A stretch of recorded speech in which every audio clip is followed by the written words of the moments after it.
They tell you women want a good man, someone kind, someone emotionally available, someone who listens, opens up, and makes her feel safe. So you become that man.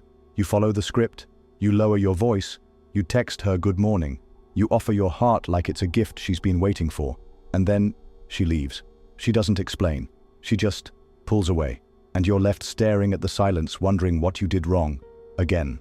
But here's the truth Nietzsche saw long before Tinder ever existed. Women are not drawn to safety. They are pulled towards strength cloaked in danger. Not recklessness, not cruelty, but that edge. The man who can stand in fire without flinching. Because women don't crave comfort. They test it. They press on your softness, looking for structure. They provoke your emotions, searching for presence. They push your buttons not because they want to break you, but because they want to feel that they can't. This isn't about games. It's about biology, about polarity, about the feminine instinct seeking the man who cannot be moved. And Nietzsche, in all his savage clarity, warned us, the weak are always forced to lie. But the dangerous man doesn't lie. He doesn't need to. He just is. And that's why she can't forget him. In this video, we're going to unpack why women crave this danger, why niceness fails, and how Nietzsche's most offensive truths explain the men she chases and the ones she erases. She feels it before she understands it, a stillness behind his eyes, a calm that doesn't reach for her, doesn't chase, doesn't explain, not because he doesn't care, but because he doesn't need to. This is what Nietzsche called strength beyond morality, not the strength to dominate, but the strength to endure discomfort without breaking. Most men panic at her silence. They interpret mood swings as threats. They explain themselves. They text 3 times. They try to fix what wasn't broken. But the dangerous man doesn't react. He lets her tension rise. He holds the storm, not because he's cold, but because he knows what she's really testing.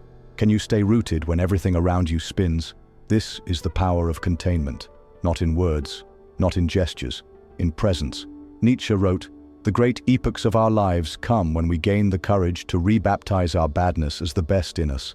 The dangerous man has made peace with his edge. He doesn't suppress it. He integrates it. He's not afraid of being misunderstood, misread, or even hated, because he knows who he is beneath all of it. And that's the man she can't look away from. Not because he's cruel, but because he's whole.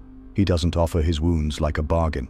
He doesn't expose his soul for sympathy. He keeps the mystery, not to manipulate, but because he understands. If she earns his truth too early, it has no weight. Most men give everything up front. They call it vulnerability, but it's not. It's undisciplined expression. And undisciplined expression feels like chaos, and chaos in a man makes her uneasy. The dangerous man has chaos too, but it's leashed. He's been through fire and chosen not to bleed it onto her, and that's what she feels. A man who doesn't collapse. A man who lets her feel the full weight of her emotions without trying to rescue her from them. He isn't her healer. He isn't her therapist. He's her mirror, one that doesn't flinch.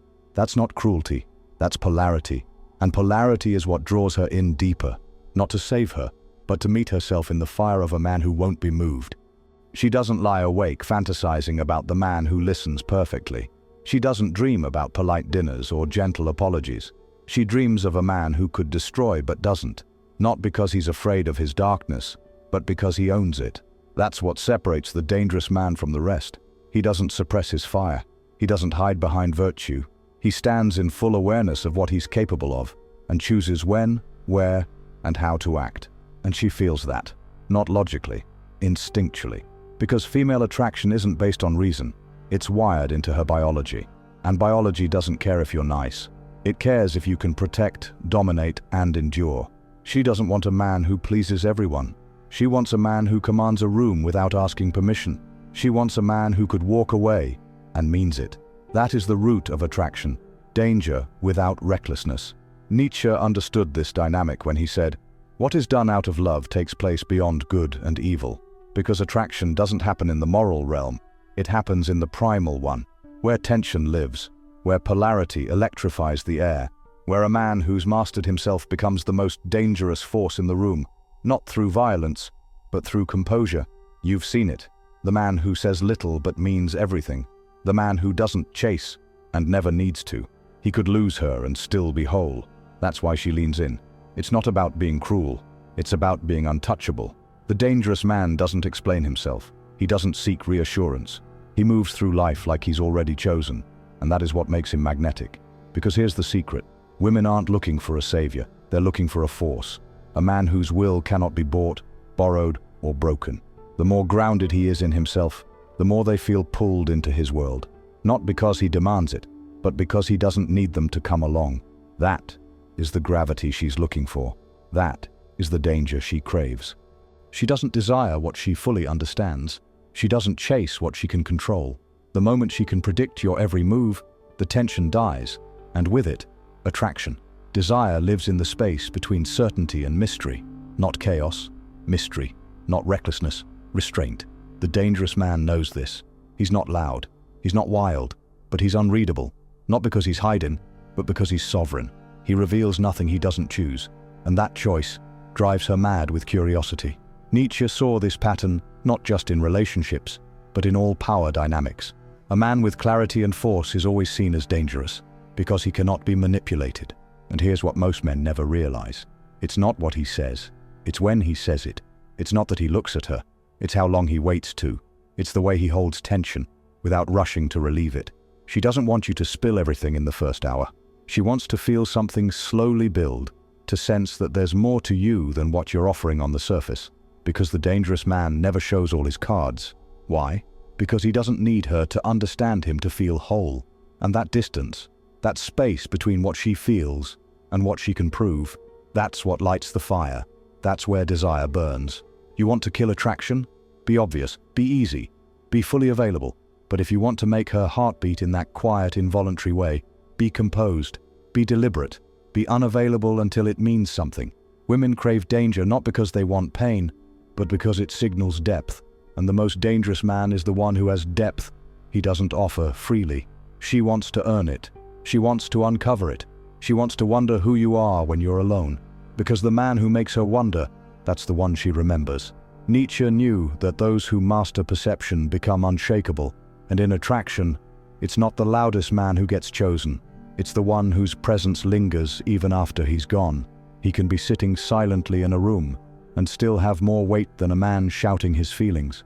That's not mystery, that's power. And women, whether they admit it or not, respond to that power. Not because it threatens them, but because it awakens something ancient inside them.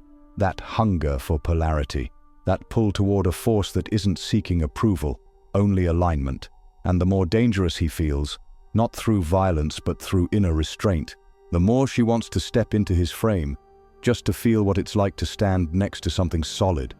There's a reason she forgets the good man, not because he was wrong for her, but because he never left a mark. He gave her kindness, he gave her access, he gave her his soul in the first conversation, but he never made her feel tension, never made her wonder who he really was beneath the surface. And that's why he fades. Because women don't remember men who made them feel safe, they remember the ones who made them feel awake. Dangerous men are unforgettable, not because they harm, but because they carry weight. They walk differently. They speak with intention. They don't fill silence just to be heard. They don't ask for love. They command presence. Nietzsche understood that the value of a man is not found in his compliance, but in his capacity to stand alone, to stand still while the world pulls at him. The higher man is distinguished from the lower by his fearlessness and his readiness to challenge convention. The dangerous man isn't fearless because he's reckless. He's fearless because he has nothing to prove. And that's what women feel. She doesn't trust easily, not because she's cold, but because she's surrounded by men who perform goodness as a way to earn approval. But the dangerous man doesn't perform. He simply is. He doesn't adjust himself to meet expectations. He creates gravity and watches who steps into it. This doesn't mean he's cruel. It means he's centered. He's chosen by fewer women, but remembered by all of them. Because women don't crave a man who gives her everything. They crave a man who gives her structure, a man whose boundaries are felt before they're spoken. And that's why the dangerous man holds power. He's not needy. He's not reactive. He's not explaining himself to stay relevant. He's busy becoming. And that becoming creates distance. And that distance creates intrigue. She leans in not because he tells her to, but because the force of his presence makes her want to know more. The good man waits to be chosen. The dangerous man gives her something to follow. One is forgotten, the other is imprinted. And here's the final truth.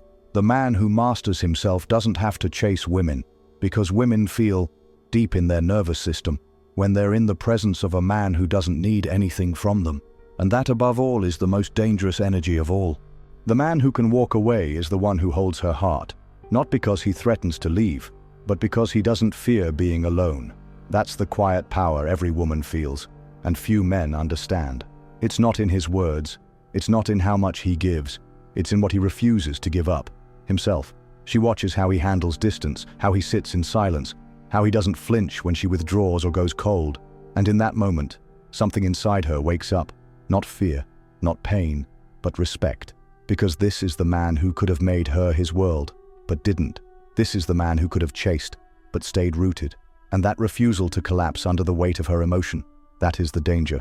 The danger that he might leave and never explain why. The danger that he doesn't need her the way others did. The danger that if she loses him, it won't be because he begged, it will be because he let go, without looking back. Nietzsche warned of this kind of man, not to fear him, but to become him. The best friend will probably acquire the best wife, because a good marriage is based on the talent for friendship. And what is friendship if not shared freedom? No clinging, no desperation, no fear of abandonment, just two forces choosing each other, without need. That's the man she follows. Not the one who gives her everything, but the one who withholds just enough for her to wonder. He is dangerous because he has mastered detachment. Not numbness, but sovereignty. Not cruelty, but clarity. He doesn't withhold to punish. He withholds because his soul is not a public offering, and she feels that. She leans in, not because he invites her, but because the silence between them feels heavier than any words he could say. That's what women crave. Not danger for danger's sake, but the danger of a man who is already full, a man who doesn't orbit her, who doesn't explain his worth, who doesn't seek validation, because deep down, she doesn't want to be his reason for living. She wants to be pulled into the gravity of a life that was already whole before she arrived.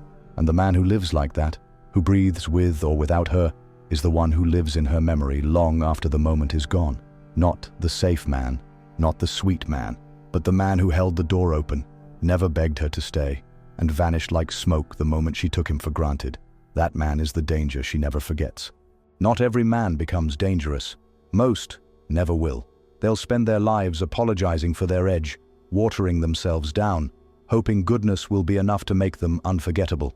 It won't, because women don't remember the man who gave them comfort. They remember the one who made them feel alive, the one who walked with presence, spoke with clarity, held tension without explaining it away. Not loud, not dramatic, just still and untouchable. Nietzsche never wrote a dating manual, but he understood human nature better than most psychologists ever could. He knew that when a man lives by his own code, when he stops performing and starts embodying, he becomes something rare in this world, a man who cannot be moved, and that is the most attractive energy on earth. So if this video hit something deep, don't just scroll past. Like it, share it, subscribe to the channel, and if you believe in this message, if you want to help keep this mission alive, to bring ancient wisdom into the modern world and awaken more men to their power, support the channel using the link in the description. This isn't just content, it's a movement. And if you're here for that, you're not watching from the sidelines. You're part of it.